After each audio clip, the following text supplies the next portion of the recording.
C'est ça, j'étais en prière ce matin et on a passé quand même du temps sur les dons spirituels. Alors, vous en rappelez? Quand même, pas loin d'un bon, je pense 2 mois. Donc, c'est ça. Puis, écoute, les dons spirituels sont toujours là, sont toujours actifs aujourd'hui. Amen. On y croit. Amen. Et on les voit peut-être pas comme on voudrait, ou c'est peut-être pas comme on s'imagine, mais la parole de Dieu ne change pas et ces dons-là sont toujours actifs. Et j'avais justement partagé euh, lors des prédications que, oui, comme prier en langue ou parler en langue, le don d'interprétation, ben, une bonne place à commencer, c'est chez nous dans le lieu secret. Amen. Ah oui, Dieu peut nous parler. Mais c'est un peu aussi pour la prophétie. La prophétie, on a vu que c'était pour édifier, c'était pour encourager, c'est exhortatif, c'est jamais négatif. Et c'est ça. Et j'étais là dans mon temps de prière ce matin. Et je vis toutes sortes de choses ces temps-ci. Comme vous savez, je suis toujours à l'église, toujours pasteur. Il y a quand même des changements dans nos vies au niveau du travail et tout. Et ça, c'est une bénédiction, mais ça amène quand même son lot de stress. Hein? Hein? Oui, c'est ça. En passant, j'ai eu ma première inspection vendredi. Ça a été merveilleux, mais c'est un stress pareil. Hein? Et c'est ça, mais je ne suis pas là pour parler de ça. Mais puis j'étais là, puis je priais ce matin, puis des fois en langue, des fois pas en langue, et c'est ça. Puis ça m'est juste venu comme ça au sujet de la prophétie. Vous savez, quand nous parlons, comme là présentement, je vous parle là, et puis je réfléchis sur ce que je vais vous dire. Donc, il y a comme moi, les idées, et donc, et les idées sont dans ma tête et je vous les partage. Et oui, ça peut venir de Dieu, OK? Parce que on prie, on demande au Seigneur de nous guider, nous inspirer, nous donner paroles. Donc, mais c'est comme si je suis derrière la conversation. C'est moi les paroles et vous l'entendez. Mais quand ça vient au sujet de la prophétie, c'est pas supposé d'être de même parce que c'est un don spirituel. C'est pas un don opéré par ou humain, c'est un don spirituel. Fait qu'en quelque sorte, lorsque nous prophétisons, quelque sorte, c'est comme si, et c'est pas ça, là, mais pour l'expliquer, c'est comme si on était à l'extérieur de nous-mêmes, puis on s'écoute. On écoute ce qui sort de notre bouche. On n'est pas en train d'inspirer ce qui sort de notre bouche. C'est un don spirituel, c'est supposé être le Saint-Esprit. Amen. Mais il est possible que le Saint-Esprit me dise des choses par ma propre bouche, sans se servir de ma réflexion comme telle, et ça peut être d'une grande bénédiction. Amen. Donc, si ça peut clarifier un petit peu au sujet de la prophétie, parce que souvent, dans le nom de prophétie, c'est-à-dire j'emmène quelque chose d'exhortatif, quelque chose d'édifiant, quelque chose d'encourageant, eh bien, c'est une idée qui est née dans le cœur puis qu'on l'a apportée. C'est pas ça la prophétie. C'est un encouragement, mais c'est pas ça la prophétie. La prophétie, c'est une parole que Dieu donne. Amen. Et oui, qui doit être analysé, scruté et vérifié par les Écritures. Oui, OK. C'est pas au même niveau que les Écritures qu'on a aujourd'hui. Mais c'est comme si on écoute ce qui sort de notre bouche, comme j'écouterais si Annie me parlerait présentement, ou si j'écouterais Jean qui me parle présentement, ou Daniel, ou quelqu'un d'autre, eh bien, je ne suis pas à l'intérieur d'eux, je les écoute. Je n'inspire pas ce qu'ils disent, j'écoute. Mais quand on emmène une prophétie, ce n'est pas supposé d'être nous qui parlons, c'est le Saint-Esprit qui parle au travers de nous. Amen. Puis c'est un don parmi les autres, des dons spirituels, que Dieu a déversé sur l'Église, sur les enfants de Dieu. Amen. Donc, c'est le Saint-Esprit qui les apporte. Donc, si ça peut nous aider, en quelque sorte, nous devons écouter ce qui sort de notre bouche et non écouter ce qui est dans notre pensée, quand ça vient au sujet de la prophétie.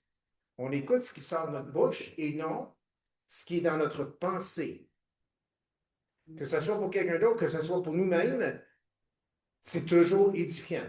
Donc, si tu amènes quelque chose sans y réfléchir, puis c'est négatif, puis c'est décourageant, mais je peux t'assurer que ça ne vient pas du Saint-Esprit et ça vient probablement de tes émotions négatives. OK? Mais Dieu peut outrepasser ces choses. Et le Saint-Esprit, c'est un gentleman. Amen. Il ne nous possède pas. Il ne s'impose pas sur nous. Non, nous nous cédons à lui. Donc, tu dois écouter ce qui sort de ta bouche et non écouter ce qui est dans ta pensée. Bref, quand c'est une prophétie, on écoute ce qui sort de notre bouche comme si on écouterait ce qui sort de la bouche de quelqu'un d'autre. Tu dois être devant la conversation et non derrière. C'est une autre façon de dire la même chose. Tu dois être devant la conversation, j'entends, et non derrière, c'est-à-dire que j'inspire. Même si c'est toi le véhicule. Donc, tu dois être devant la conversation et non derrière. Le Saint-Esprit est en arrière de la conversation ou du message. C'est lui qui l'inspire. Et tu dois laisser la place du verbalisateur, c'est-à-dire le Saint-Esprit, et tu dois prendre la position de l'élève. On a vu la semaine passée, disciple. Matathéos, c'est le moins bonne, qui veut dire un élève. Je suis en position d'apprendre, d'écouter. Et quand on exerce le don de prophétie, même celui qui l'amène est en position d'écouter, position de disciple. Amen. Amen. Donc, c'était une petite parenthèse avant de continuer ou avant de commencer.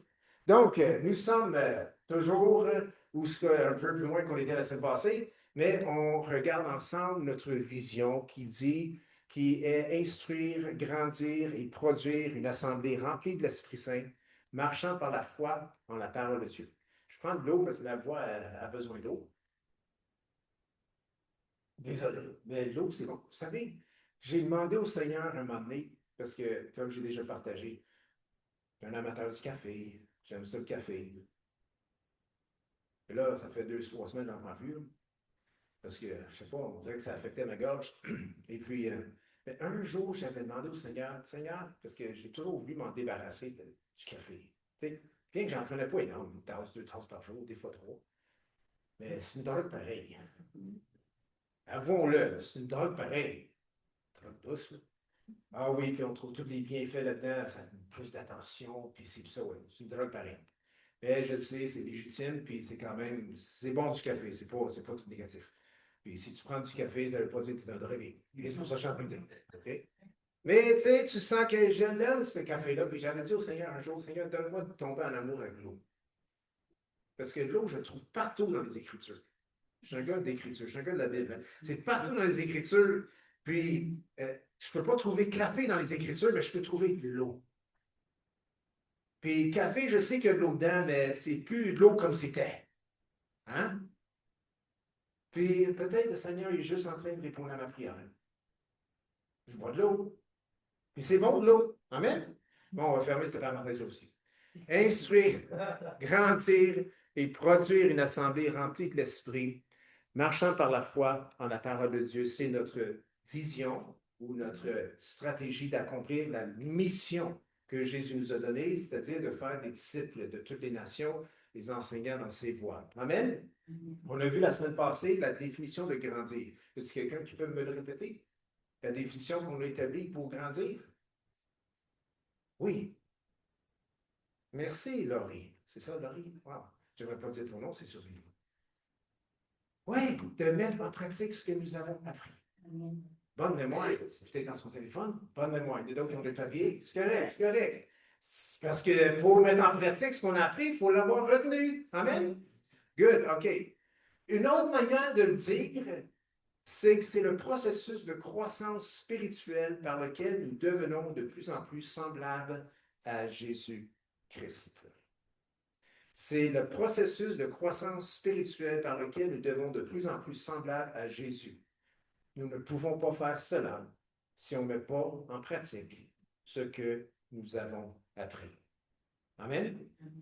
On peut apprendre toutes sortes de choses. On peut avoir les têtes remplies de connaissances. Si on ne le met pas en pratique, nous ne grandissons pas. Grandir, c'est de mettre en pratique ce que nous avons appris. Quelques versets rapidement, ils vont sûrement être projetés à l'écran parce que je les ai envoyés hier, mais sinon, je vous les lis ici. Hébreux 4.8. Jésus a grandi. Même si c'était le Fils de Dieu, Jésus a grandi. La parole de Dieu dit dans Hébreux 5.8, ayant été exaucé à cause de sa piété, a appris, bien qu'il fût fils, l'obéissance par les choses qu'il a souffertes. Intéressant comme passage. Ça veut dire que même la perfection n'exclut pas l'obéissance et la souffrance. Jésus était parfait, sans péché. Amen. 100% humain. mais il a appris l'obéissance par les choses qu'il a souffert. Ce ne sera pas différent pour nous. Mais il a appris, il a grandi. Quand on apprend l'obéissance, nous sommes en croissance, nous grandissons. Luc 2,52 nous dit que Jésus grandissait, le mot grec là, c'est prokopto, en sagesse, en taille et en grâce devant Dieu et les hommes. Et le mot grec là veut simplement dire, c'est assez fort, c'est comme si on vous pousse de l'avant, même qu'on vous nous donnait des coups là, pour aller de l'avant. Quand le passage dit Jésus grandissait, c'est comme s'il était poussé. Il était même, c'est comme imposé, mais il grandissait. Et ça, c'est le verset qui vient tout de suite après que ses parents l'ont trouvé dans le temple en train d'enseigner les plus vieux au sujet des choses de Dieu. Et tout le monde était surpris. Comment qu'un jeune homme de 12, 13 ans pouvait connaître des choses si profondes. Mais Jésus grandissait. Également, dans 1 Jean 2,6, eh bien, il faut comprendre que si c'est arrivé pour Jésus, si Jésus devait grandir, à combien plus forte raison, nous aussi. Amen. Amen. Celui qui dit qu'il demeure en lui doit marcher aussi comme il a marché. 1 Jean 2,6. Celui qui dit qu'il demeure en lui doit marcher aussi comme lui-même ou comme il a marché lui-même. Est-ce que nous sommes en Jésus? Oui. Amen. Yes. Tout le monde accorde celle-là. Deuxième partie, on est censé marcher comme lui a marché. Donc, notre marche, notre croissance, l'application ou faire ce que nous avons appris, eh bien, est directement relié à Jésus. Les Écritures. Parce que c'est la parole de Dieu, c'est la parole de Jésus. Amen.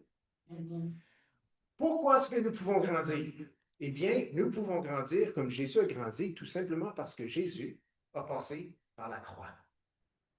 Bref, c'est une phrase que j'avais donnée par le passé, je le répète ce matin. Nous, chacun de nous, nous pouvons, chaque chrétien peut grandir comme Jésus, car ce que Jésus avait avant la croix, il avait la croissance avant la croix. Ce que Jésus avait avant la croix, il l'a gagné ou acquis pour nous à la croix, afin que nous puissions en bénéficier après la croix. Donc, ce que Jésus avait avant la croix, il l'a acquis pour nous à la croix, afin que nous puissions en bénéficier après la croix. Nous bénéficions de toutes les bénédictions de Dieu à cause que Jésus a passé par la croix. Et la raison qu'il a passé par la croix, c'est parce qu'il a appris l'obéissance par les choses qu'il a souffert, c'est parce qu'il a grandi, il a eu une croissance spirituelle et il grandissait dans tous les niveaux, tous les plans de sa vie, en son Dieu, en son Père. Comme nous, nous sommes en Christ. Amen. Donc, nous pouvons grandir. Il n'y a pas de question à cela. Il n'y a pas de doute à ce sujet. Nous pouvons grandir parce que Jésus a grandi. Et il n'a pas grandi parce qu'il était Dieu. Il a grandi parce qu'il a choisi d'obéir et même d'apprendre. Et c'est la même chose pour nous. Et c'est possible parce que ce que Jésus avait avant la croix, il l'a acquis pour nous à la croix, afin qu'on puisse en bénéficier après la croix. OK. On va regarder un petit peu plus profondément ce matin au sujet de grandir. Toujours ce même mot. On va passer un autre dimanche sur ce même mot. Mais ce matin, on va le mettre en lien avec le corps. Qui ici n'a pas de corps? Ah, il y a personne qui lève la main.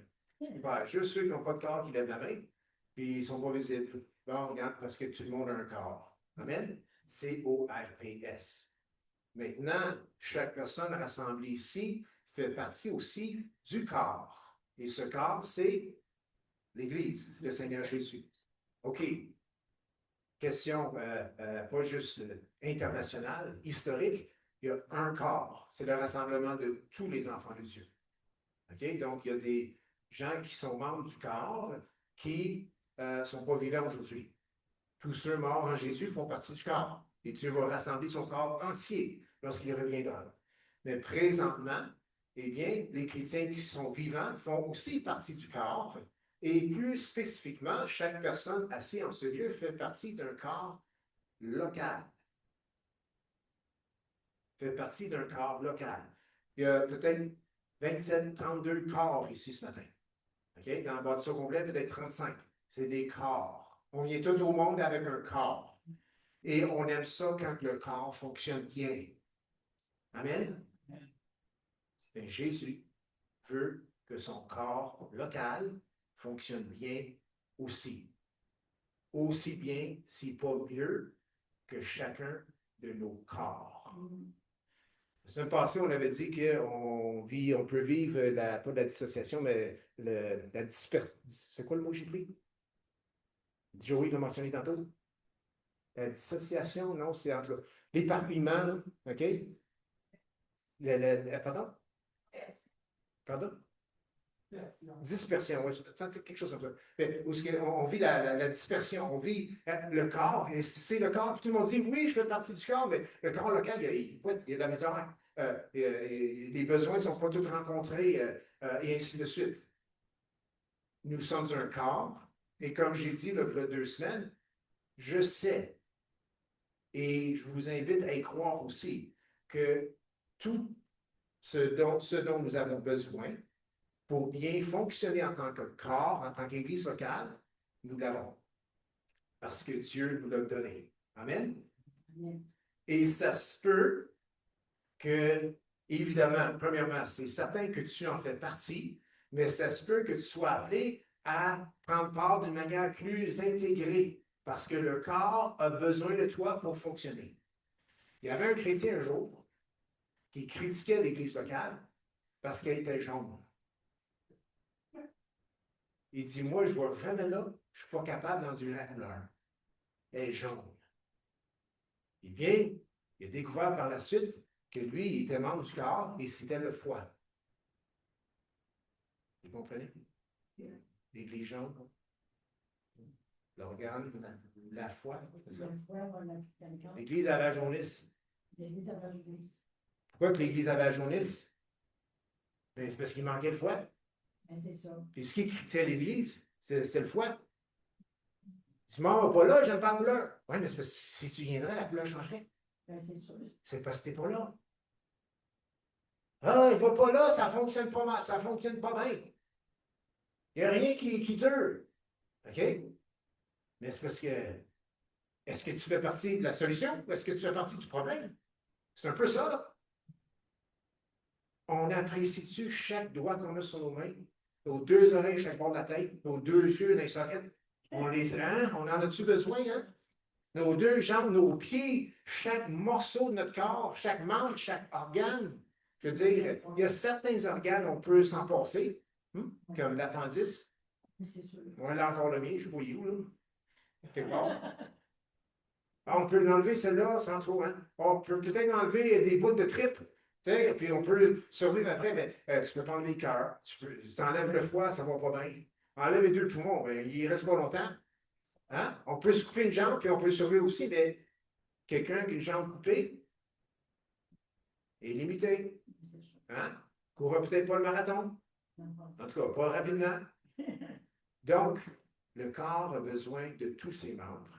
Et ici, pour vous dire, le corps a besoin de chacun de nous. Je n'ai pas dit vous, j'ai dit nous, parce que j'en fais partie. Amen? OK. Éphésiens 4. On était là la semaine passée, on retourne. Éphésiens 4. Passage clé central de cette série où c'est quelques messages qui s'en suivent. Éphésiens, chapitre 4, au verset 11, on a lu les versets 1 à 10 la semaine passée, d'ailleurs jusqu'à 16, mais ce matin, on va plus se concentrer sur le 11 à 16 et surtout le verset 15 et 16. Le verset 11, ça commence avec les dons de ministère dans l'Église. Il a donné les uns comme apôtres, les autres comme prophètes, les autres comme évangélistes, les autres comme pasteurs et docteurs, pour le perfectionnement des saints en vue de l'œuvre du ministère et de l'édification du corps de Christ. Jusqu'au verset 12, Dieu a donné des ministères. Pourquoi? Pour la croissance du corps. Pour le perfectionnement des saints. Verset 13. Il donne ces ministères-là jusqu'à quand? Jusqu'à ce que nous soyons tous parvenus à l'unité de la foi et de la connaissance du Fils de Dieu, à l'état d'homme fait, à la mesure de la stature parfaite de Christ. Hey, c'est tout un but, hein? Pas arriver encore. On va y arriver par la grâce de Dieu. Afin, verset 14, que nous soyons plus des enfants flottants et emportés à tout vent de doctrine par la tromperie des hommes, par leur ruse, dans les moyens de séduction, mais que professant la vérité dans la charité, nous croissions à tous égards, nous croissions à tous égards, pas quelques, mais à tous égards en celui qui est le Christ, le chef Christ. C'est de lui, grâce à tous les liens de son assistance, que tout le corps, bien coordonné et formant un solide assemblage, tire son accroissement selon la force qui convient à chacune de ses parties et s'édifie lui-même dans la charité. Seigneur, merci pour ta parole. Merci pour ces dons de ministère. Merci pour ces paroles que nous entendons ce matin, qui viennent de ta parole et qui sont là pour nous transformer, nous changer, nous emmener dans une croissance, Seigneur, irréversible, Seigneur. On veut te remercier, Seigneur, pour ta parole ce matin, pour ton Saint-Esprit qui est à l'œuvre. Et c'est dans le nom de Jésus qu'on a prié, que tout le monde peut dire Amen. Avez-vous remarqué, ce passage parle beaucoup du corps. Mais en même temps, ce passage parle de l'individu. Tout le corps bien coordonné, il parle de chacune de ses parties. On ne peut pas dissocier, c'est le mot que je cherchais tantôt, dissociation, non, c'est pas, c'est là, peu importe. On ne peut pas dissocier l'individu de l'ensemble. Il n'y a pas de christianisme individualiste. Ça n'existe pas. Amen? Je suis dans ma voiture et on est abonné à Sirius. Quelque chose, il y a de la musique chrétienne là-dessus. C'est drôle, il y a quelque chose que j'accroche tout le temps. Quand ils disent, pour un temps limité, vous avez l'Église dans la voiture. Moi, je dis non, non, non. J'ai des chants dans la voiture qui m'édifient et qui ont des belles paroles et de la belle musique, mais je n'ai pas l'Église dans la voiture parce que je suis seul. C'est ça. Non, non, non, non, c'est pas par la musique sur la radio que je vis l'expérience d'Église. C'est quand je participe au corps. Les deux sont là, l'individu et le corps, mais on ne peut pas les dissocier. Tu les dissocies et ça ne fonctionne pas comme ça devrait. Donc, on voit dans le passage que c'est tout le corps. C'est bien marqué au verset 16. C'est de lui et grâce à tous les liens de son assistance que quoi? Tout le corps. Ce n'est pas juste une partie, c'est tout. As-tu déjà vu un être humain qui avait seulement un membre qui grandissait? Non, hein? Imagine, tu mets un petit bonhomme au monde, c'est juste son petit doigt qui grandit. Je veux dire, sa main est grosse de main, puis là, il y a un gros doigt qui pousse, là. Puis tout ce qui pousse, tout ce qui est en croissance, c'est son petit doigt, qui devient finalement son gros doigt.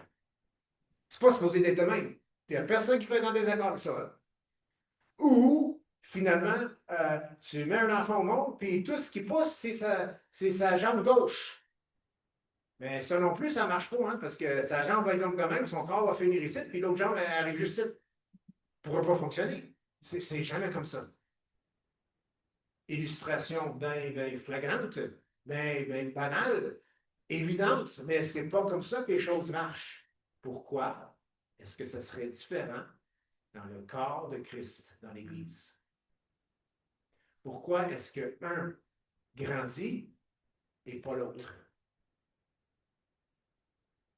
Si on peut transposer l'image foufou que je vous ai donnée, là, qu'il y a 2, 3 membres du corps, un doigt, le nez, puis l'oreille gauche, puis la grosse orteil qui pousse, mais tout le reste, et on décide que nous, là, on ne grandit pas, eh bien, vous pouvez juste imaginer qu'est-ce que ça leur aurait de l'air, mais en quelque sorte, spirituellement parlant, malheureusement, le corps de Christ, c'est peut-être ça que Jésus voit.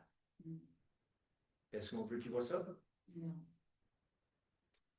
Merci, Lise. Soit que ils sont pas d'accord ou ils ont eu compris. Non, mais sérieux, là, tu peux t'imaginer qu'est-ce que ça leur a de l'air, mais spirituellement, c'est peut-être Ça qui est là. Et c'est pas où ce qu'on est rendu dans notre croissance, c'est le fait si nous croissons ou non. C'est ça, le secret. Donc, on n'a jamais vu un être humain qui avait seulement un membre qui grandissait. Et si ça serait le cas, on dirait que c'est quelqu'un qui vit certaines déformités. Mais malheureusement, c'est peut-être ça qui est vu spirituellement dans l'Église. Et je ne sais pas si vous avez remarqué dans le verset 16 d'Éphésiens 4, eh bien, il y a des conditions pour la croissance. Il y a des conditions. Premièrement, c'est marqué, c'est de lui, grâce à tout lien de son existence, que le corps bien quoi? Bien coordonné. Et deuxièmement, formant un solide assemblage. Coordonné, assemblage. Et qu'est-ce qui se passe? Eh bien, vu que c'est coordonné, puis il y a un assemblage, le corps peut tirer son accroissement. Le corps peut tirer, c'est marqué, tire son accroissement, sa croissance, comme on a vu la semaine passée, selon la force qui convient à chacune de ses parties. Selon la force qui convient à chacune de ses membres. Selon la force qui convient au petit doigt, à l'oreille droite, au cœur, à la jambe gauche, et ainsi de suite.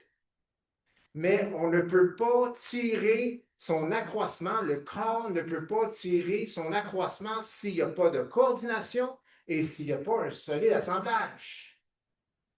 C'est des conditions pour pouvoir tirer son accroissement. C'est les conditions pour pouvoir grandir. C'est les conditions pour pouvoir grandir. Amen? Si on regarde le noyau familial, un noyau familial dysfonctionnel, comment est-ce que ça affecte la croissance des enfants? Ça l'affecte négativement. Les enfants qui grandissent d'une bonne croissance, qui grandissent convenablement, c'est drôle, hein? Il y a une certaine coordination qui est là. Et il y a quelque chose de solide. Le noyau familial est solide. Je sais que la grâce de Dieu est là. Et quelqu'un sortant d'un milieu très dysfonctionnel peut rencontrer le Seigneur, ça peut changer complètement sa vie. Mais Dieu aussi l'intègre dans sa famille. Vous savez quoi? Si un enfant dans une famille dysfonctionnelle finit avec des dysfonctionnalités, eh bien, ça se peut-tu que les chrétiens qui intègrent une église dysfonctionnelle vont avoir des dysfonctionnalités? Oui. La logique est là. Pour que l'Église puisse tirer son accroissement, sa croissance, il doit avoir coordination et il doit y avoir un solide assemblage.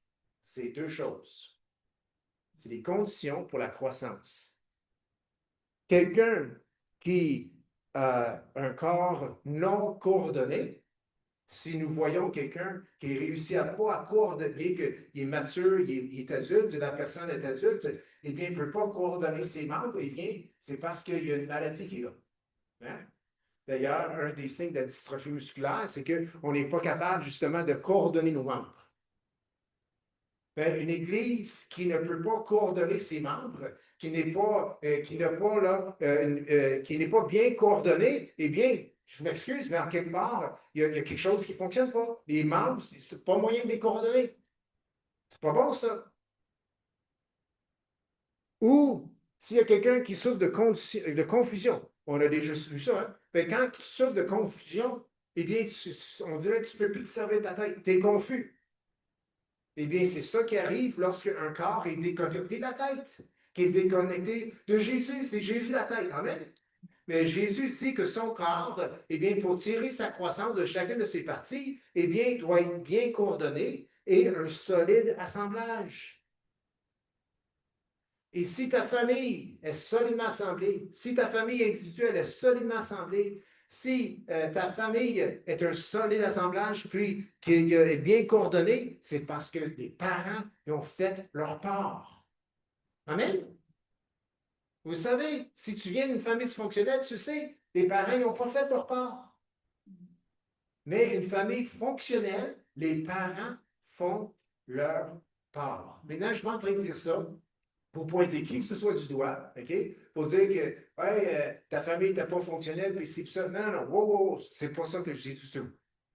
Je tire juste un exemple que une famille fonctionnelle est coordonnée et c'est un solide assemblage.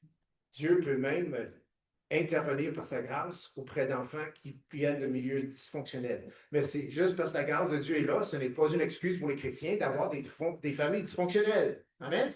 Juste parce que la grâce de Dieu est là, ça ne veut pas dire que l'Église peut se permettre d'être dysfonctionnelle.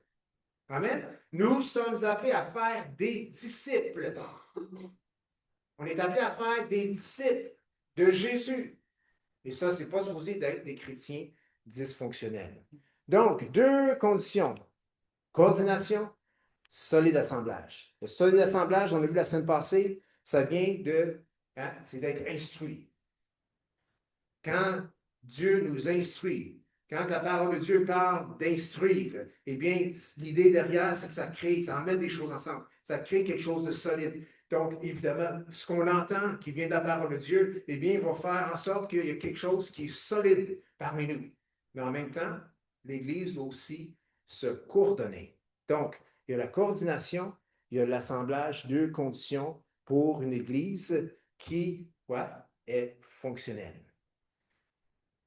Dans l'Ancien Testament, j'ai fait référence la semaine passée.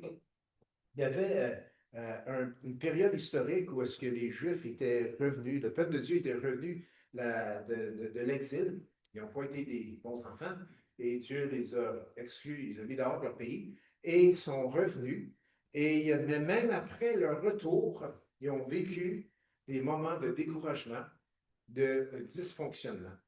Et c'est là que vient le prophète Agé. Ce n'est pas un prophète qu'on entend souvent parler, mais on va y aller ce matin. Donc, si vous reculez, vous êtes dans Éphésiens, reculez, vous allez tomber dans les évangiles, Jean, Luc, Marc, Matthieu. Ensuite, vous allez être dans l'Ancien Testament. Donc, on recule, juste pour vous aider. On recule un peu dans l'Ancien Testament et vous allez frapper Malachie, encore recule Zacharie, et on approche Agé. Donc, Malachie, Zacharie, ensuite c'est Agé, si on s'en va là, sens inverse dans nos Bibles. Pour trouver le passage dans Agé 1, verset 2 à 11. Donc, le peuple est sur le retour de l'exil. Et d'ailleurs, au verset 1, on nous dit qu'au deuxième année du roi Darius, eh bien, Dieu, donc ça c'est le roi du pays où ce qui avait été exilé, mais cette année-là, Dieu a adressé sa parole à Agé, le prophète, puis aussi à Zérubabel, qui était gouverneur de Juda. Et voici ce qu'il dit au verset 2. Ainsi parle l'Éternel des armées. Ce peuple dit, le temps n'est pas venu. On va lire un peu plus loin. Le temps n'est pas venu, pourquoi? Le temps n'est pas venu. Tout le monde est en train de dire, le temps n'est pas venu. C'est pas le temps. C'est pas le moment important. Le temps n'est pas venu. Oh, le temps de bâtir la maison de l'Éternel. Donc, ils sont dans une communauté, une société, c'est le peuple de Dieu, puis en général, le slogan favori du temps, c'est le temps n'est pas encore venu. Pour rebâtir la maison de l'Éternel. Il faut comprendre que dans cette alliance-là, dans l'Ancien Testament, le temple était très, très important. Aussi important, peut-être pas autant important, mais ça se compare, autant important que l'Église aujourd'hui. Pas moins important. Mais tout le monde disait, c'est pas de temps. C'est pas de temps. Ça résonne-tu quelque chose de familier? Hein? C'est pas le temps. C'est pas le temps. Ah, c'est-tu une excuse? Peu importe, on continue à lire. Verset 3. C'est pourquoi la parole de l'Éternel fut adressée. C'est pourquoi Dieu adresse cette parole par le prophète Agé. Pourquoi? Parce que tout le monde dit que c'est pas le temps de rebâtir la maison de l'Éternel. Verset 4. Est-ce le temps pour vous d'habiter vos demeures lambrisées quand cette maison est détruite? Y a-t-il quelqu'un ici qui sait ce que ça veut dire lambrisé? Pardon? OK, lambris plaqué, oui. Pas IA là-dedans. On ne check pas sur nos téléphones. Il faut savoir si vous savez. Oui. OK? Des murs en lambris, OK? Pas fini, OK? Quelqu'un d'autre? Des lambris? OK? C'est drôle, j'avais la même conclusion. Parce que pour nous, des lambris, des petits restants. Non, ça veut dire le luxe. Leur maison lambrisée, ce n'est pas des maisons qui tombent en morceaux. C'est qu'ils sont pleins chez eux. Pour comprendre le contexte historique, c'est des lambris de bois. OK? Donc, comme plein de petites lattes. Ça valait cher dans le temps. Aujourd'hui, on met ça dans le feu. Okay? C'est un petit peu inversé comme les patates dans le temps. Tu sais, les petites patates, hein, on entend ça chez mes beaux-parents. La belle-mère qui avait une ferme des cochons, les petites patates, on les garochait aux cochons. C'est ça, aujourd'hui, c'est la spécialité, les petites patates qu'on veut. C'est comme, avant, ils jetaient aux cochons. Okay? Juste pour dire comment les choses peuvent changer. Hein. Quelque chose de pas précieux peut devenir quand même précieux, puis ils vendent ça à un bon prix. Ben, les lambris de bois à l'époque, aujourd'hui, c'est peut-être moins important pour nous, mais dans le temps, c'était convoité. C'est signe de richesse.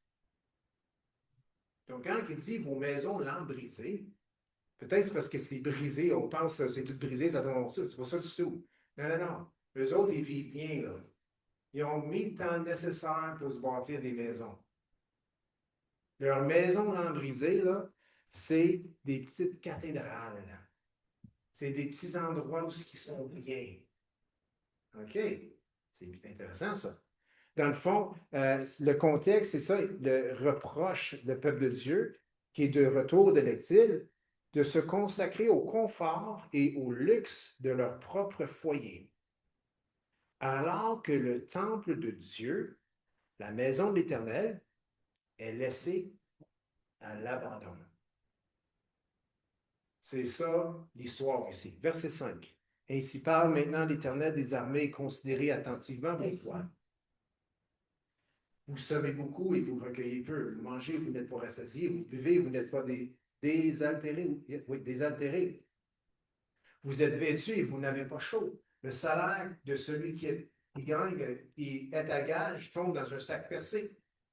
Ainsi parle l'Éternel des armées, considérez attentivement vos voiles. Montez à la montagne, apportez du bois et bâtissez la maison, j'en aurai de la joie, je serai glorifié, dit l'Éternel. Vous comptiez sur beaucoup et voici, vous avez peu, vous l'avez rentré chez vous, mais j'ai soufflé dessus. Pourquoi, dit l'Éternel des armées? À cause de ma maison qui est détruite, tandis que vous vous empressez chacun pour sa maison.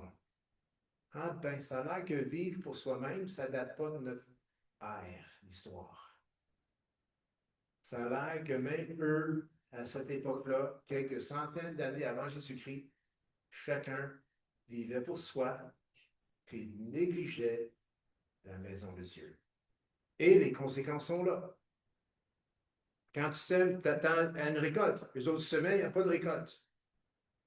Quand tu bois de l'eau, tu t'attends à être désaltéré, mais ils ne sont pas désaltérés. Donc, c'est des images là, qui sont données, c'est-à-dire que les choses ne fonctionnent pas comme ils devraient. Et voici pourquoi. C'est parce que vous mettez votre temps à votre luxe et votre orgueil et votre bien-être personnel, et la maison de Dieu, elle est en train de tomber en ruine.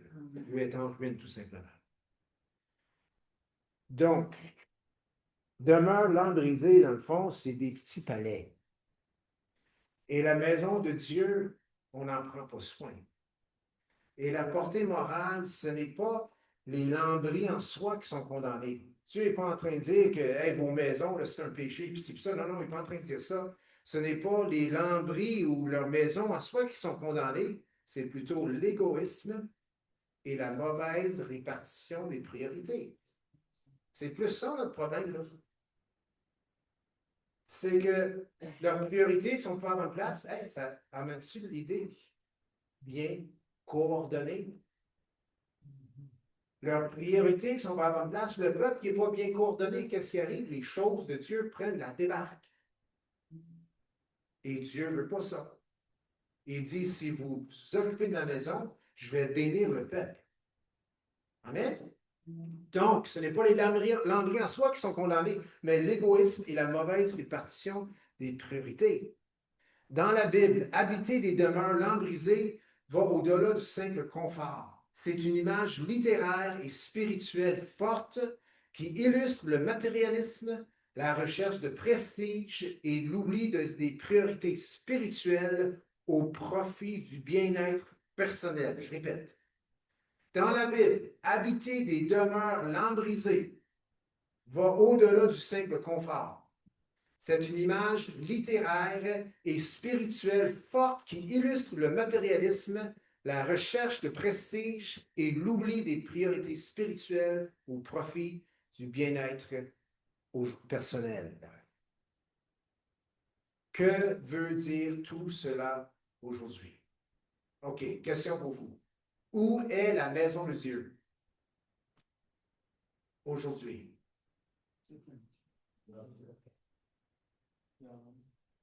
Pardon? L'église locale, très bien. C'est effectivement la bonne question. La bonne réponse. J'ai entendu, je pense que c'est un autre, je n'ai pas de nom, mais je suis sur vidéo, on le dit en nous. C'est pas faux. Christ est en nous. Amen. Jésus est en nous. Dieu n'est pas en tous, c'est pas Dieu partout, l'idée panthéiste, c'est pas ça du tout, là. OK? Alors, Dieu est en nous parce qu'on a reçu Jésus dans nos vies. Mais ce qui est en nous est censé de nous rassembler, de nous amener ensemble, et dans le fond, c'est le corps qui se rassemble. Le danger de dire que l'Église est en nous, c'est que finalement, ça favorise l'individualisme. Pas besoin d'aller à l'Église. L'Église est en moi. Non, l'Église n'est pas en toi. OK? OK? L'Église n'est pas en toi. Tu fais partie de l'Église, oui, mais tu n'es pas l'Église. Puis j'ai déjà vu ça sur les réseaux sociaux, je suis l'Église. Non, non, non, non, non. Puis l'Église dans ton char, non, non, non, non, non. À moins que vous êtes une vanne, puis vous êtes 12, puis vous êtes tous des chrétiens, vous êtes en train de louer le Seigneur, ben là, je serais prêt à dire, OK, c'est pas si. Mais d'habitude, si on fait ça, c'est parce que c'est pour un voyage ou quelque chose comme ça, puis c'est hors des circonstances normales. L'Église, la maison de Dieu aujourd'hui, c'est l'Église. Et l'expression de l'Église, c'est au niveau local. L'assemblée locale. Donc, par extension, on peut dire que la maison de Dieu, c'est l'assemblée locale. Pas la baptise dans laquelle ils se rassemblent, mais le corps, les individus qui se rassemblent dans le nom de Jésus. Ça, c'est la maison de Dieu. OK, on tire le parallèle. Anciennement, la maison de Dieu, c'était le temple. Et on négligeait le temple parce qu'on s'occupait de nos maisons. Aujourd'hui, si on va de l'avant 2000 ans, l'Église locale, c'est la maison de Dieu, ou l'expression de la maison de Dieu localement. C'est là qu'on fait partie. C'est là que si on néglige cette Église locale, nous sommes en train de négliger la maison de Dieu. Amen? Amen. Oui, c'est vraiment ça. Maintenant, je vais fast-forwarder un peu. Vous savez ce que ça veut dire? Là-dedans, on avait des cassettes, là. Et aujourd'hui, on fait pas ça. Là. Okay? Puis tout le monde, écoutez-moi. Là. Regardez ici. Là. Tout le monde, je veux que vous me regardiez. Le pasteur, tu t'en vas où avec ça? Je vais vous dire tout de suite où ce que je m'en vais avec ça. Avec grâce, avec amour, avec patience, je veux créer un problème pour l'assistant pasteur. Qu'il ne sait plus où mettre le monde. Il y en a trop. Il ne sait plus comment arranger l'horaire pour la garderie puis les classes. Si la garderie puis les classes sont négligées, nous ne nous occupons pas de la maison de Dieu. Je me suis dit, je vais leur dire avant qu'on arrive à la fin, parce qu'ils vont tous dire, il s'en va où avec cette histoire? C'est là que je m'en vais. Mais avec quand même 25 ans d'expérience, OK, dans l'Église, ça a toujours été une difficulté, ces domaines-là. Puis ça me frappe. Daniel, c'est un bon témoignage pour ce dont j'ai dit ton nom, Daniel. Bon, il a été impliqué dans les classes pour des années, mais il a toujours eu des besoins. Pas ailleurs dans l'Église, mais il y a toujours des besoins. Puis l'autre place, il est où l'autre place? Je n'ai pas fini. Les classes, la garderie. Puis je sais, on est quand même restreint dans la façon qu'on peut faire les choses, c'est-à-dire, en principe, il ne faut pas qu'il y ait d'hommes dans la garderie, en principe, c'est ça. Fait que là, les hommes sont comme, yes, on va s'occuper de la maison de Dieu, les femmes vont aller dans la garderie. Amen et alléluia. Oui, c'est ça. OK, je vais être très direct, je vais être très, très, vous écoutez? Vous écoutez, là? Tout le monde écoute, là? Je vais être très, très direct. On va peut-être m'accuser de toutes sortes de choses, mais regarde. Étant donné que c'est juste les femmes qui veulent dans les garderies, les femmes pourront changer les couches, puis les hommes pourront laver les toilettes. Ah, j'entends des femmes qui rient. Non, mais je suis sérieux. C'est un autre domaine dans l'Église locale qui a toujours la misère, c'est le ménage. Qui veut habiter une maison qui n'a pas de ménage, puis que les couches sont pleines? Il n'y a personne. Qui veut aller s'asseoir? Désolé pour les détails. Qui veut aller s'asseoir sur une toilette qui n'est pas lavée, ça fait 6 semaines? Surtout si on s'en est servi à tous les jours. C'est pas si c'est juste le dimanche qu'on s'en sert. Mais quand même, non. Si ça, c'est négligé, c'est que nous négligeons en quelque sorte la maison de Dieu. Moi, un passage, c'est du matériel. OK, je sais que les toilettes, c'est du matériel. Mais écoute, le matériel suit le spirituel. Amen. Si on est en santé spirituellement, nous serons en santé aussi émotionnellement. C'est supposé se répartir partout dans nos vies. Puis je ne suis pas en train de dire que le chrétien est jamais malade. Je ne suis pas en train de dire ça, OK? Mais certainement moralement, certainement organisationnellement parlant, certainement solide assemblage, certainement coordonné. Oui, il n'y a pas un chrétien qui n'a pas le droit d'avoir ça. Mais la raison qu'on ne l'a pas toujours, c'est parce que nous négligeons la maison de Dieu. Le Saint-Esprit habite en nous et dans les passages dans le Nouveau Testament, quand on parle du Saint-Esprit, c'est beaucoup plus souvent en parlant qu'il habite l'Église. OK? Un passage, peut-être deux, ça parle que l'Église, le Saint-Esprit qui habite le chrétien en général, c'est l'idée là, c'est dans le corps, c'est dans l'ensemble, c'est dans les membres. OK? Mais oui, la Bible dit que le corps, notre corps, c'est le temple du Saint-Esprit. Eh bien, on peut aussi négliger notre corps. Amen? Hein, on peut négliger notre corps. Mais c'est la maison du Saint-Esprit, il semblerait. Bon, c'est écrit là un passage, peut-être deux. Plus souvent, le Saint-Esprit, on parle que c'est dans le corps, dans l'Église. Mais si mon Église locale est négligée, et si je ne prends pas ma part, je néglige la maison de Dieu. C'est facile de dire, hein? Ah, les enfants qui sont à l'Église, c'est les enfants des parents. Ça, c'est une autre excuse, la troisième, je pense, pour dire je ne veux pas aller dans les classes ou je ne veux pas aller dans ce sens-là. Puis, je veux que vous compreniez, je ne veux pas forcer qui que ce soit. Ce n'est pas ça qu'on veut faire du tout. Mais j'ai fait un choix personnel que je vais faire ma part. Non, je n'irai pas faire des classes parce que, comme vous savez, je devrais être ici. Amen? Puis ça, ce n'est pas des excuses. Si vous voulez remplacer le gouvernement, c'est correct, vous allez dans les classes, il n'y a pas de problème là. OK? Mais et je suis très conscient aussi que faut aussi, en quelque sorte, que ce soit selon nos dons. Amen? Je suis aussi d'avis que beaucoup de gens prennent l'excuse que ce n'est pas selon mes dons pour ne pas y aller. Et je crois aussi qu'il y a beaucoup de gens, parce que si on a tout ce qu'il faut dans l'Église locale pour rencontrer tous les besoins essentiels, eh bien, ça veut dire qu'il y a des gens qui ont des dons auprès des enfants, mais qui ne sont pas découverts encore. Bien, on est peut-être prêt à vous aider. Amen? OK. C'est là que je m'en vais. Donc, en toute transparence, oui, puis c'est pas un sentiment d'aigrissement, c'est pas de la colère, c'est rien de ça. Mais je ne veux plus entendre que, ah, il y a des besoins. Ah, il y a des besoins. Je suis épuisé. Toujours les mêmes personnes qui le font. Non, non, non. Par la grâce de Dieu, par l'amour fraternel, par l'engagement personnel, par responsabilité personnelle, nous allons régler cela. Amen? Amen. C'est pas compliqué. Mais ça demande juste que chacun fasse sa part. OK, en parlant de sa part, allons dans,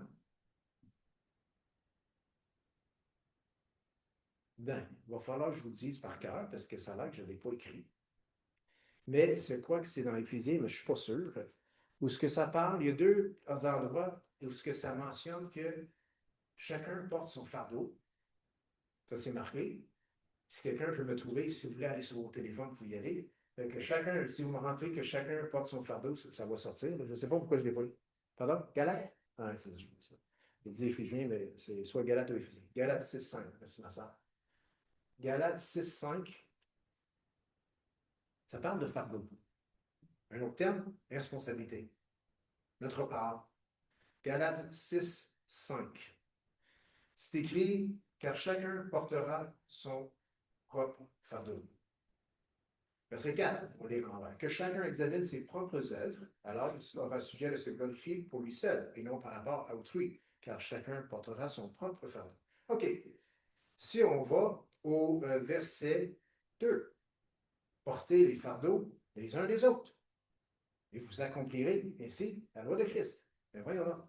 Il dit de porter les fardeaux des autres, puis là, après 2 versets après, il dit portez ses propres fardeaux. C'est quoi son problème? Portez les fardeaux les uns les autres, que chacun porte son propre fardeau. C'est quoi cette histoire-là? Eh bien, dans le grec, c'est deux mots différents.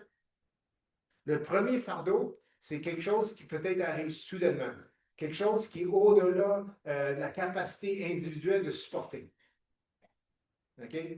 Gros accident grave, grosse maladie, je ne sais pas, peu importe. OK? Dans ce cas-là, le corps est appelé à soutenir, à aider son frère, sa sœur à supporter son fardeau. Maintenant, dans le verset 5, c'est simplement nos petites responsabilités personnelles. Tu n'es pas supposé de ramasser ça. Tu n'es pas supposé de prendre la responsabilité de l'autre de payer ses factures.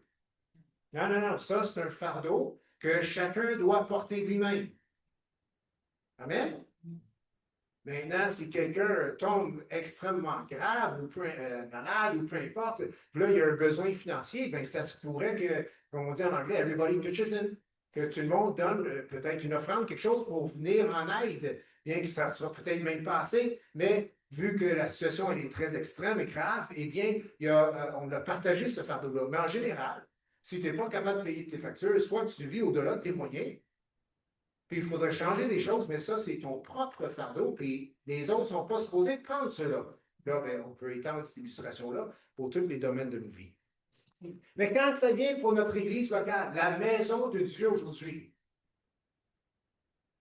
si chacun fait sa part, il n'y en a plus de fardeau. Si chacun prend son propre fardeau, il n'y en a plus de fardeau, parce que chacun fait sa part. Oui, pasteur, il y a encore des fardeaux parce que tout le monde porte un fardeau. Oui, parce que ça, c'est un fardeau entièrement supportable. Ce qui n'est pas normal ou ce qui n'est pas bien, ce qui démontre une certaine dysfonctionnalité, c'est lorsque quelques personnes portent tous les fardeaux. Et là, ils s'épuisent. Puis en général, ce qui arrive dans ces cas-là, écoute, puis c'est pas ici, là, ça arrive juste ailleurs. Pas ici, là. OK? Ceux qui portent tous les fardeaux, ou les quelques personnes qui portent les fardeaux ici s'épuisent, et ceux qui ne portent pas de fardeau critiquent.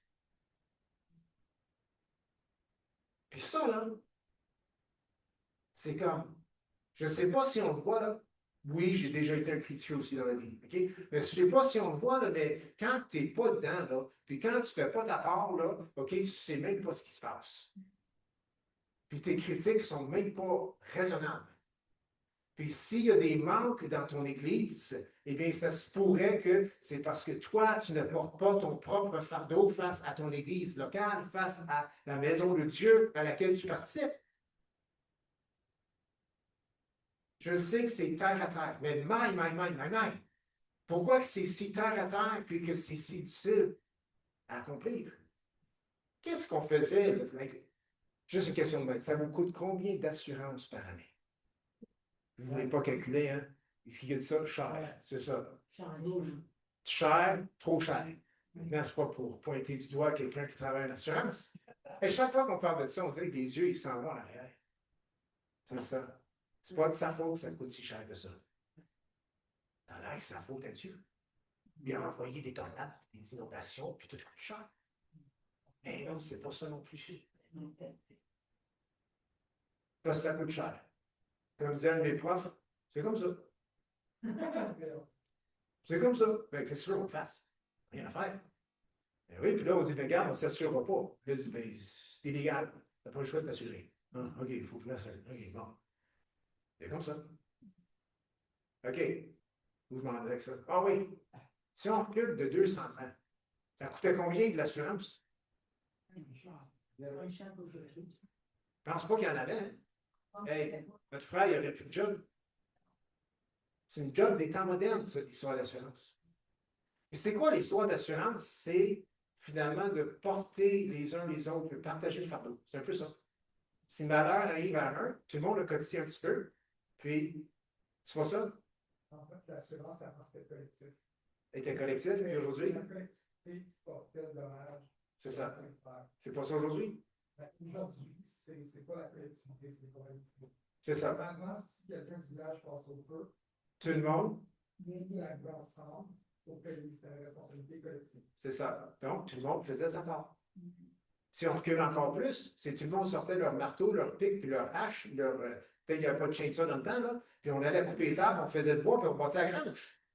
Ensemble, parce qu'il y avait un frère qui avait une famille, puis les vaches, puis les bœufs, puis les petits cochons, là, ils mangent les petites patates, mais il fallait qu'il y ait quelque part. Puis le malheur est tombé dessus, l'éclair a frappé la maison, a frappé la grange, puis a passé au feu. Fait que là, appel collectif, tout le monde s'en vient ensemble, puis il a participé ce qui avait été brûlé. On ne voit plus ça aujourd'hui. Ma soeur, c'est, regarde, voici ce que ça coûte pour assurer que si tu passes au feu, on te reconstruit. Puis, c'est pas donné. Avant, ça exigeait qu'on meure à nous-mêmes un petit peu, qu'on partage le fardeau. Aujourd'hui, c'est, ben, tu as besoin d'argent si tu veux être assuré. C'est un petit peu triste, hein? Je ne trouve pas que ça devrait être de même. C'est comme ça, c'est notre contexte. Ça n'a pas besoin d'être de même non plus dans l'Église locale. OK? Et certainement, ce n'est pas supposé d'être cela dans l'Église locale quand ça parle de coordination et quelque chose de solide, quelque chose qui est assemblé. Nous sommes tous appelés, si nous faisons partie du corps, nous sommes tous appelés à y prendre part et de porter notre propre fardeau, notre propre responsabilité face à ce corps. Amen?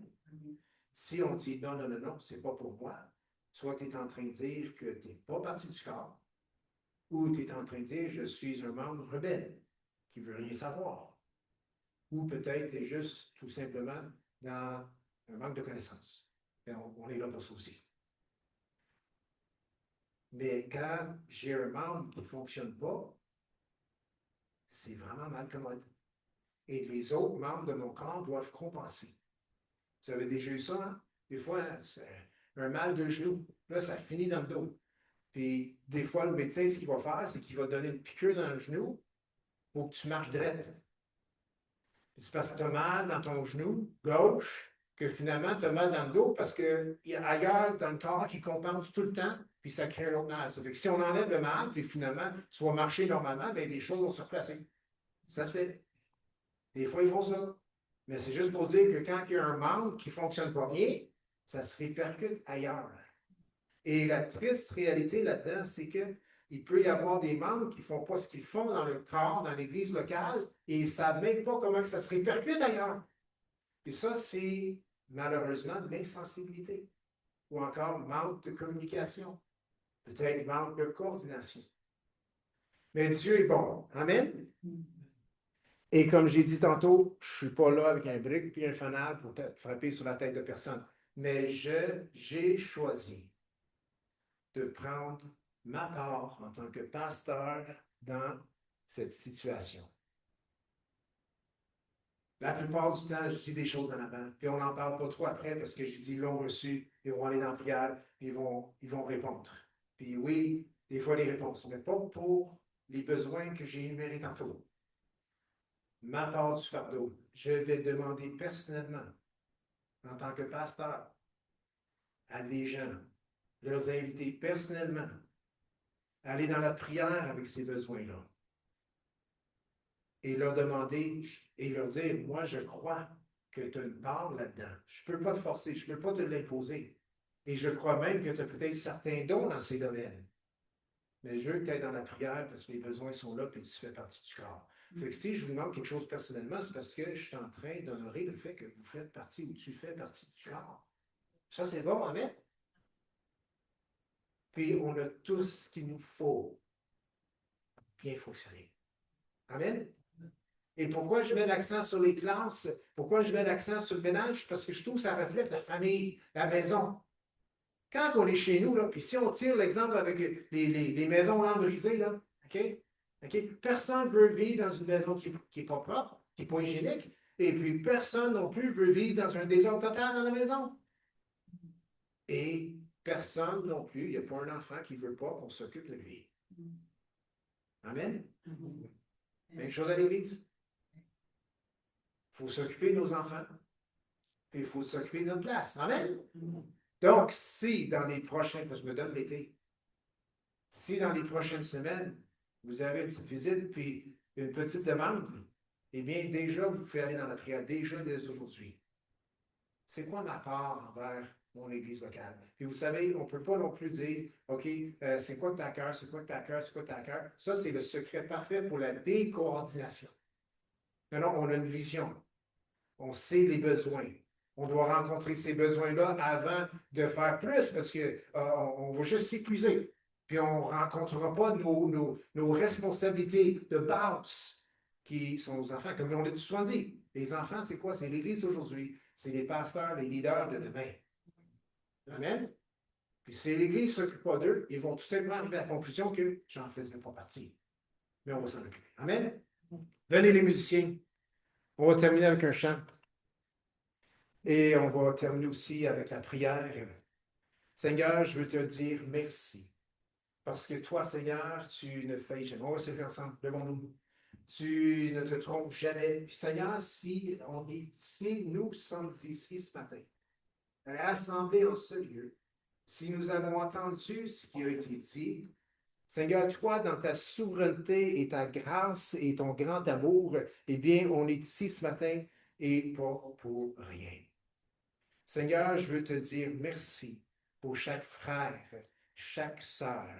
Seigneur, petit comme grand, jeune comme plus âgé. Je te remercie aussi pour nos enfants qui n'ont peut-être pas encore reçu Jésus dans leur vie, mais Seigneur, on veut leur offrir une église, un endroit, des classes, Seigneur, où est-ce qu'ils vont pouvoir venir apprendre à ton sujet à leur niveau pour, oui, pour prendre leur décision de te suivre, Seigneur. Et comme on se chante souvent, la croix devant moi, le monde derrière moi.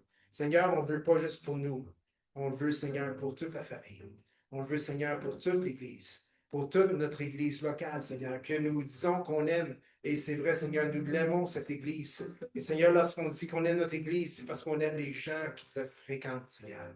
Mais Seigneur, merci que cette Église va refléter la tête, va refléter son maître, c'est-à-dire bien coordonné, un solide assemblage, afin de pouvoir tirer son accroissement ou sa croissance de chacune de ses parties. Pas de quelques-unes de ses parties, mais de chacune de ses parties. Donc, Seigneur, je te dis merci. Merci de rencontrer tous les besoins déjà, Seigneur, sont déjà rencontrés. Seigneur, et merci que chacun, Seigneur, porte son propre fardeau. Et c'est dans le beau nom de Jésus qu'on a prié et que tu nous peux dire Amen. On va chanter ensemble.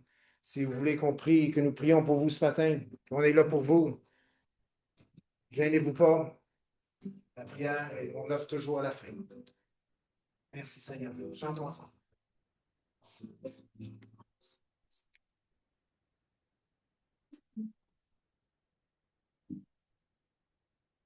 Yes, Jésus.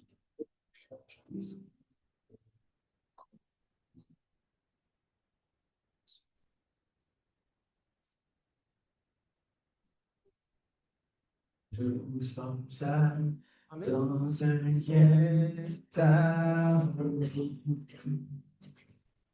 Nous sommes dans un lieu d'amour.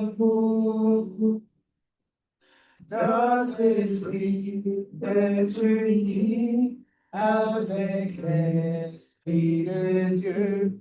Nous sommes un dans un lien d'amour.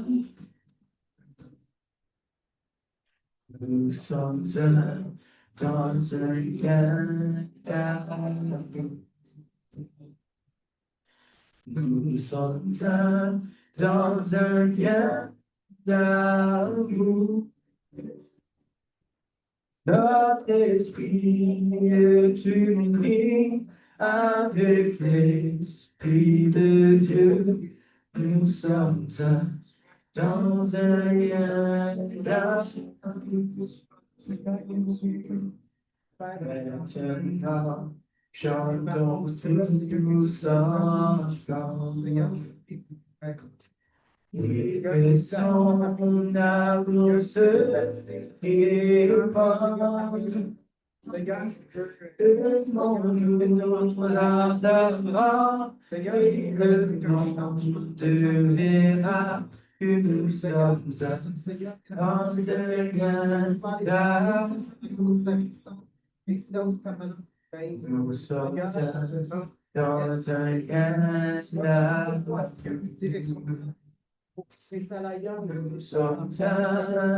dans un lien d'amour. Nous sommes dans un lien avec l'Esprit de Dieu.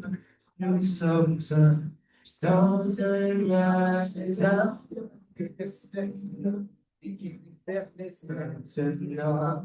chantons tous ensemble.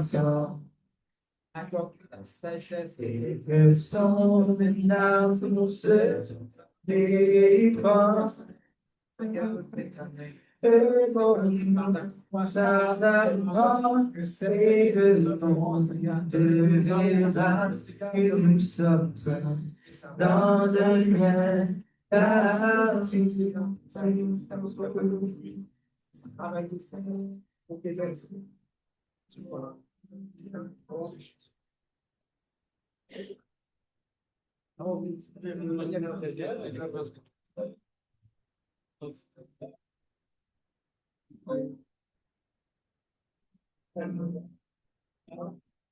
et le monde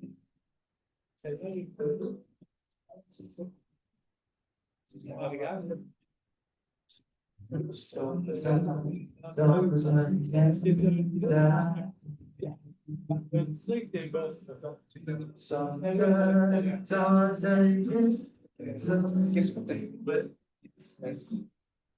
Notre esprit est uni avec l'Esprit de Dieu. Nous sommes un dans un lien d'amour. Maintenant, chantons tous ensemble. Et que son amour se répand. Par la mort et le monde verra que nous sommes saints dans un lien d'amour. Maintenant, chantons tous ensemble. Et que son amour se répand. Et le monde nous attendra, et le monde verra que nous sommes saints dans un lien d'amour.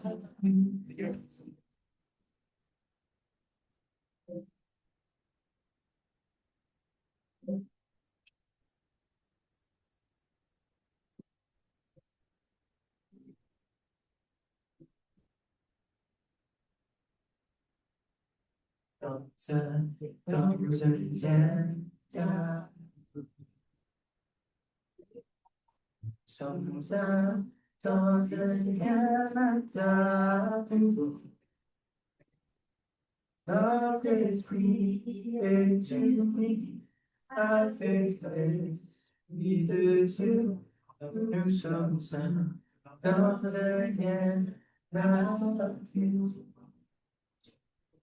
Maintenant, chantons tous ensemble. Et que son amour se répande. Aimons-nous ardemment, et le monde verra que nous sommes un dans un lien d'amour.